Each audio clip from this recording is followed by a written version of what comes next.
it became like very apparent to me when we left like 2 months ago. 10 years ago, almost exactly, I was getting home from the final combat deployment of Afghanistan. I was an infantry officer. I was a former enlisted guy. I took 30, mostly kids, to that war. And the average age of my platoon was 22 years old.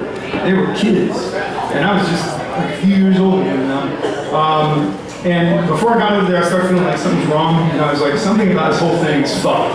And I couldn't articulate it, but I started to read every book I could about Afghanistan, about the Middle East, about militarism. And it wasn't until I got there I saw the reality. And it's very simple. Warfare and the American brand of warfare has become a big motherfucking business. It's become a money laundering operation.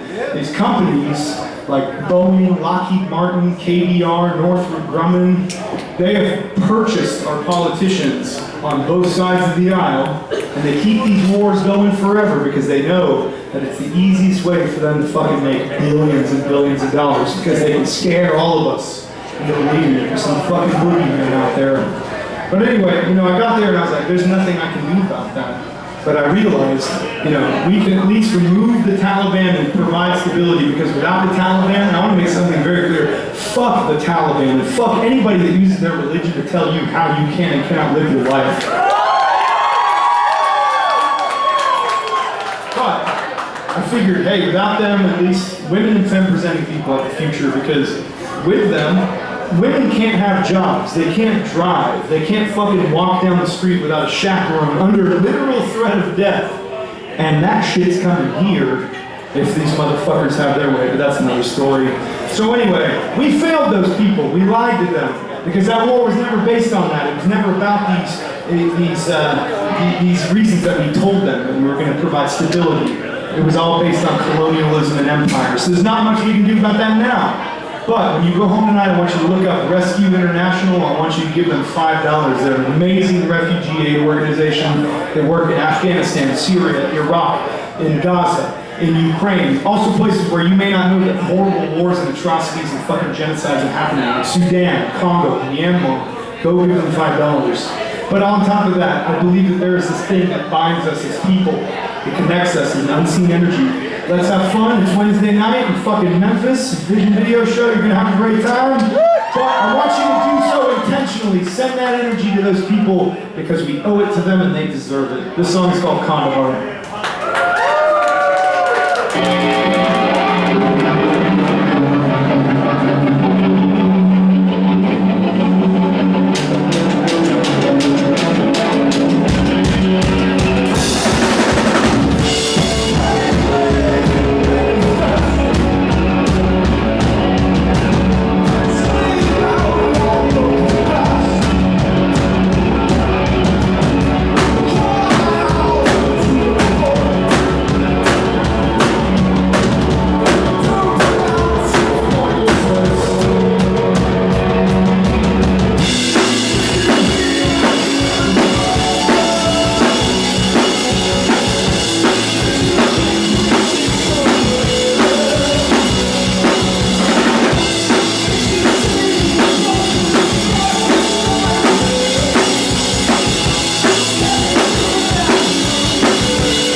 We must fucking do something. We have to control these companies.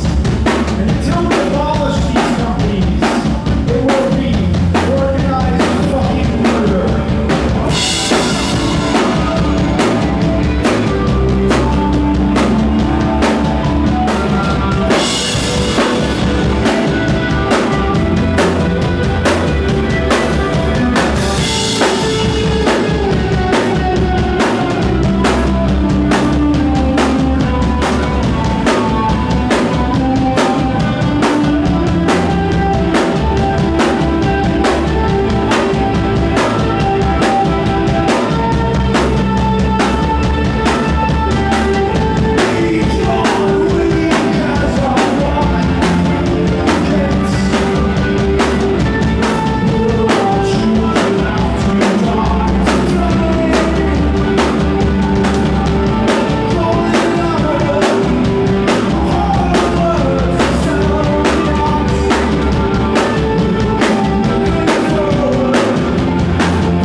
Thank you.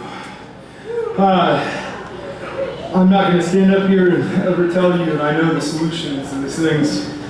And it fucking terrifies me. I'm fucking terrified to my bone because I watch the rise of this Christo-fascism, and it's taking place especially in the goddamn South where we all live. And we're watching the rhetoric and all this fucking bullshit. And it sounds exactly the fucking same as when I heard it when I was a kid, when they fucking convinced me to go fight, kill, and die for fucking nothing. And so I got a question. Are you ready to go to kill and die? Are you ready to send somebody else's kids, your own fucking kids? If not, we need to get up. We need to fucking get up and start voting again and giving a shit about voting again real fucking quick. Real fucking quick. The shit that they're pulling in front of us because they think that they can operate with impunity. So, you've got to fucking make sure that Donald Trump does not win this motherfucking election. It's absolutely essential. And I say this with zero fucking love for Joe Biden. Fuck both of these motherfuckers. But there is clearly a difference between fascist despotism and just plain incompetence and a fucking geriatric patient that shouldn't be fucking doing the shit. But if you've lost faith in the institution of voting, I want to remind you something from our great state of Georgia. Back in the last presidential election, we had one person in Atlanta. Her name is Stacey Abrams. She activated and mobilized and got out over 100,000 people to go vote. And she was almost singularly responsible for flipping Georgia from red to blue. And then when that motherfucker lost the state, he called his own rank and file. He called this guy named Raffensperger in Atlanta who certified the vote. And he said, I need you to find my 10,000 whatever votes. And his own motherfucking people said, dude, you just lost. You just fucking lost. They are scared of you. They are fucking terrified of you. And they are like cornered fucking rats right now, lashing out, trying to gain any little bit of power and control. Fuck this shit. We need to watch this shit die. For once and fucking for all. So get out there in November, fucking vote. You know the right thing to do. Alright. I'm not mad, America. I'm just disappointed. We need another ballot closer. Are there any cat people in Memphis? Good. You have 1 minute. I want to see who has the cutest cats. Let me see your cat pictures. That's adorable. That's amazing. That's a good start. Let's see those cat pictures. This buys time while picking the guitar and whoa, look at that. That's amazing. That's incredible. You're a leader. You're amazing. Incredible. Oh, I love it. Love it. Or everybody butterscotch with boys, tuxedos, all good. I did a lot of makeup and nothing.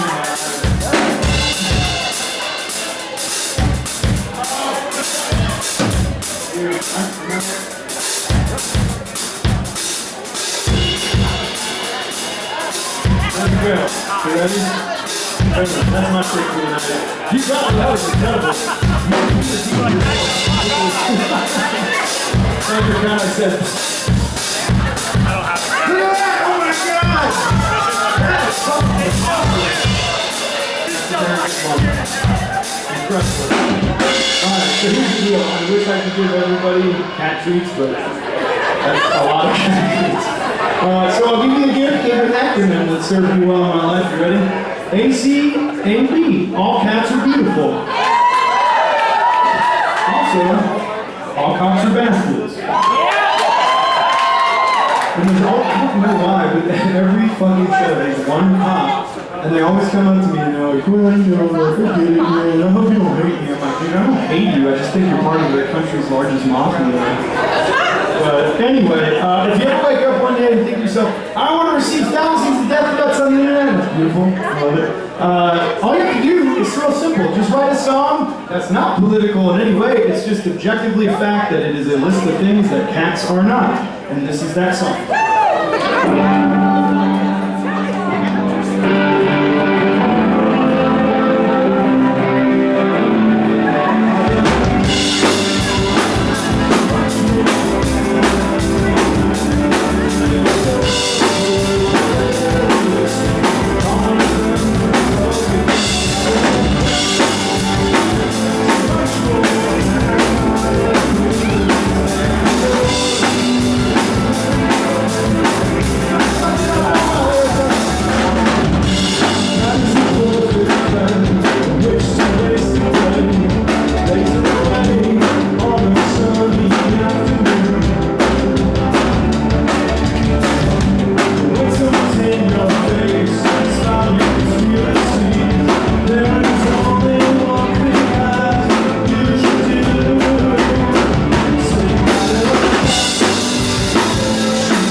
They're not Democrats either, so fucking chill out. The one Republican is here. I know where you are. No, I don't.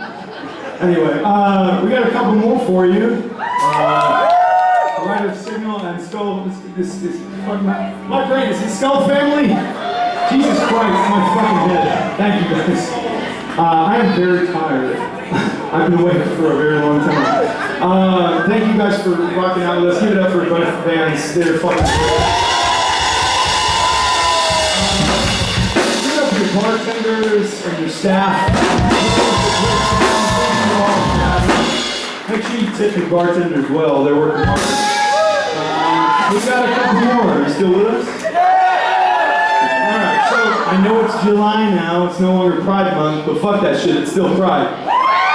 And this next song is all about being queer, not giving a fuck, and not taking shit from anybody. Before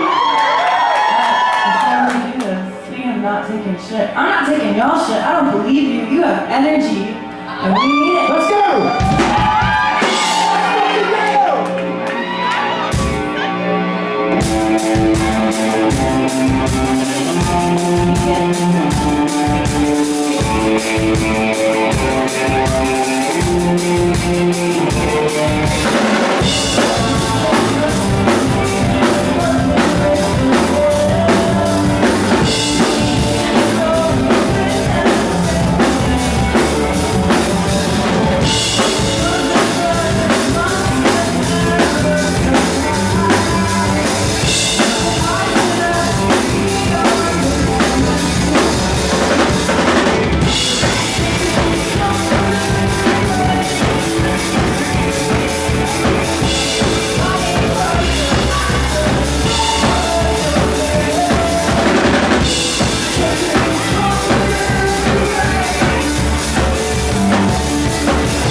So, here's the deal.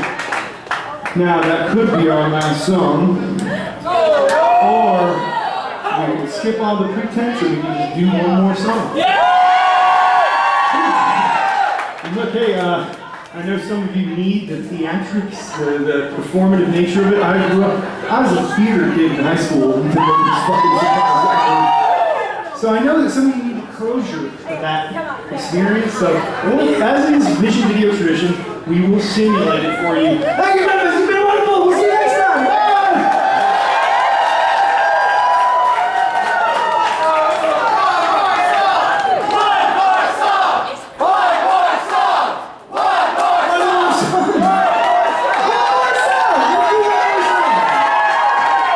We weren't going to do it, but you convinced us.